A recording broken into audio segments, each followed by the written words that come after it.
Opa, economia e agora? E o mercado audiovisual, hein? Você provavelmente já utilizou de algum dos serviços da indústria do audiovisual. Ou assistiu uma série, viu um filme, seja no celular, no computador, na televisão. Aliás, o canal Viver Brasil é um produto do audiovisual. E a gente está aqui hoje com o Guilherme Fiuza Zenha, presidente do Sindav, que é o sindicato que representa os produtores de audiovisual em Minas Gerais. Fiuza, satisfação recebê-lo aqui no programa para a gente falar desse mercado que às vezes ele é invisível para quem está acompanhando, né? Tem um batalhão de pessoas que trabalha, mas que de certa forma ninguém às vezes para pensar assim, poxa, quanta gente trabalha para fazer aquela novela que eu assisto, aquele filme que eu vejo, aquela série que eu acompanho, né? Primeiro, um prazeraço estar aqui. Segundo, que eu acho muito engraçado sua observação, e ela é pertinente, porque é um setor, apesar de ser audiovisual, invisível, mas muito barulhento.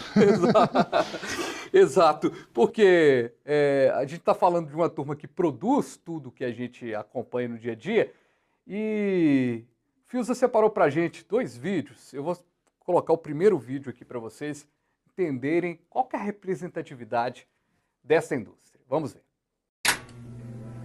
Quando você vê um filme, uma série ou joga um game, a última coisa que você quer pensar é sobre trabalho, né? Mas sabia que o que você assiste na sua hora de lazer é resultado de uma indústria vibrante, formada por mais de 13 mil empresas, de todos os tipos e tamanhos, e que geram mais de 300 mil empregos para o Brasil? O audiovisual brasileiro injeta mais de 25 bilhões de reais por ano na nossa economia, um setor maior que o do turismo. A costureira, que faz as roupas de um filme, ou o dono de um restaurante que alimenta uma equipe de produção, pagam impostos, consomem e geram empregos e recursos para o Brasil. Essa gente empreendedora e trabalhadora do audiovisual quer que você se divirta, se encante, se emocione, se informe, se valorize e se reconheça. Esse filme é para lembrar da importância social, cultural e econômica do audiovisual e para reafirmar a nossa força como indústria criativa que exporta talento e gera valor para o país. Muito prazer, nós somos a indústria audiovisual do Brasil. Pois é, deu para a gente entender o que a gente falou. Bom que a gente não precisou nem explicar, o vídeo nos ajudou, né, Fiuza? Que grandioso é, né? Ou seja, a indústria que acaba fomentando tantas outras. Na verdade, assim, existia um grande desconhecimento e um entendimento do que era a indústria audiovisual no país. A partir desse levantamento, que foi feito em 2019, a gente tem um entendimento e uma surpresa muito grande para o setor e também para toda a sociedade, de entender que 75 bilhões de reais são faturados pela empresa. Então, como você falou, aqui é um ambiente de produção audiovisual. A pessoa que produz a live, a equipe de câmera, de som, que vai lá fazer o show do artista, é uma equipe do audiovisual. Quem produz série também é do audiovisual. Quem produz novela também é do audiovisual. Então, tudo isso representa um universo que é gigantesco. São 364 mil empregos, indiretos e indiretos, sendo que 140 mil são diretos. O setor audiovisual no Brasil é maior que o setor farmacêutico e o setor têxtil. E sem haver esse entendimento, porque é tudo muito pulverizado, né? De alguns anos para cá que a gente começou a entender a importância de mostrar para a sociedade o que a economia gera e quanto ela é importante, e quanto ela é estratégica para a gente. A lei de incentivo à cultura, a gente viveu períodos aí meio complexos no que diz respeito às leis. Há uma crítica, inclusive, do setor de que realmente muita coisa foi falado para ser contextualizado ali na questão do audiovisual principalmente, mas se a gente for levar para outros campos da cultura também. Mas a questão do audiovisual, muita coisa foi destacada, mas a gente viu, talvez por um cenário também de pandemia, que contribuiu bastante para que isso acontecesse, mas ao mesmo tempo o mercado nunca foi tão vorazmente consumido, né? Porque as pessoas ficaram em casa, elas continuaram a acompanhar o material, mas a gente teve situações teve séries que pararam por causa da pandemia. A questão da gravação ficou difícil. Você tinha um público consumidor, mas você não tinha como produzir. Dá para acreditar só a pandemia ou de repente a expectativa de se ter um retorno é de que uma política pública é esperada para o setor para, de certa forma, fomentá-lo?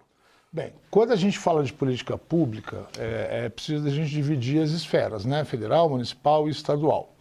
Mas eu vou pegar o gancho da pandemia, que o grande barato do crescimento nosso da pandemia, pela pesquisa que saiu agora há pouco, da UFMG, do Sebrae e da ONG Contato, que aponta o crescimento nosso, tem a ver com recursos que estavam paralisados e com o próprio crescimento da pandemia, ou seja, começaram a se produzir lives, né? Começou a se produzir mais conteúdo. Os streamings, que são os canais tipo Netflix, Amazon, começaram a licenciar conosco mais conteúdo porque houve um consumo voraz, eles precisavam de novidades, né? E isso tudo gerou um crescimento. Mas aí tem uma questão, quando a gente pensa assim, a gente tem uma política pública estabelecida que vem de anos atrás, que foi construída pelo próprio setor audiovisual, que é a Lei de Incentivo à Cultura. 99% do conteúdo audiovisual brasileiro hoje, ele é produzido com recursos do Fundo Setorial do Audiovisual, que funcionam como uma espécie de consórcio do setor. Toda vez que um comercial vai ao ar, ele paga uma taxa. Toda vez que um capítulo de novela vai ao ar, ele paga uma taxa. Um filme paga uma pequena taxa. Isso não é um imposto, isso é uma contribuição. Todo esse dinheiro vai para um fundo gerenciado pela Ancine. E esse fundo é possível que eu acesse ele para produzir a obra que eu quero, desde que eu tenha um contrato de exibição com um canal de televisão ou um contrato de distribuição no cinema. E esse fundo se torna sócio do meu projeto. Se meu projeto tem 3 milhões, eles me liberam 3 milhões, mas 50% de tudo que eu faturar volta para o fundo. Então ele se retroalimenta. Então ninguém deixa de construir hospital, escola ou deixa de investir em segurança por estar investindo em audiovisual e em cultura. E o detalhe maior para a gente foi o fato de que as pessoas entenderam o quanto a cultura está no dia a dia delas, né? Eu tenho um mantra para mim que eu uso de um tempo para cá, que é um pensamento do Gilberto Gil, que ele fala que as pessoas tendem a entender a cultura como extraordinária. E no pensamento dele, a cultura tem que ser ordinária, ela tem que ser igual arroz e feijão, ela tem que estar no prato no dia a dia de cada um. E essa é a importância. Ela é geradora de emprego, ela é geradora de impostos e ela é geradora de uma identidade. E só se constrói um povo com uma identidade forte. E a gente é criado pela escola, pela questão toda, que se utiliza do audiovisual também. A gente é criado pelos nossos pais, pela nossa família, mas a produção audiovisual ela é algo formadora de caráter, formadora de um ser humano, né? Quem é aqui, seja de 8 a 80 anos que está nos acompanhando aqui, ou um pouco menos de 8 ou um pouco mais de 80, que não tem uma referência audiovisual na hora de pensar sua cultura mesmo, né? De pensar onde é que a pessoa se encontra na sociedade a partir de um efeito audiovisual. Né? Exato, ela que vai dar a característica e vai nos representar. Existia antes, há uns anos atrás, há muitos anos atrás, um pensamento de que o brasileiro não gostava de se ver, que ele queria ter uma coisa um pouco mais sofisticada. E os grandes sucessos brasileiros, principalmente de cinema e agora com as séries também, vêm do fato das pessoas poderem se ver. Eu cito muito, é um filme de 20 anos, mais de 20 anos, que é o Auto da Compadecida, que é um sucesso, continua sendo exibido. A própria TV hegemônica, ela cada vez mais exibe nos horários prime dela, né? Domingo à tarde, segunda-feira à noite, às 10 da noite, filmes nacionais. Porque ali as pessoas estão se vendo. E aí com isso elas se identificam. E isso forma isso, na verdade, não é que forma. Ele dá um fortalecimento à própria cultura e à própria identidade da pessoa, de ter orgulho de si mesmo, de ter orgulho do país em que mora e da região que mora. O Brasil não é só o eixo Rio-São Paulo, apesar de dar valor que eles têm, é muito mais do que isso. A gente tem o Nordeste, tem o Norte, o Centro-Oeste, o Sul, os rincões nossos, né? Eu só sei que foi assim, né? Como diz lá na... Só sei que foi assim. Pois é.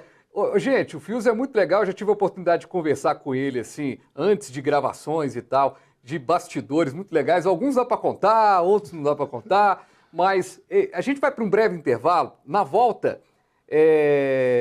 o Fios falou aqui para a gente sobre a gente ser muito mais do que o eixo Rio-São Paulo. E a gente tentar entender o que Minas Gerais tem produzido, o que Minas Gerais tem como possibilidade em termos de economia. Aliás, é um programa de economia trazendo o audiovisual para você ver o quanto que esse setor é importante. A gente vai para um breve intervalo e volta rapidinho aqui com Economia. E agora?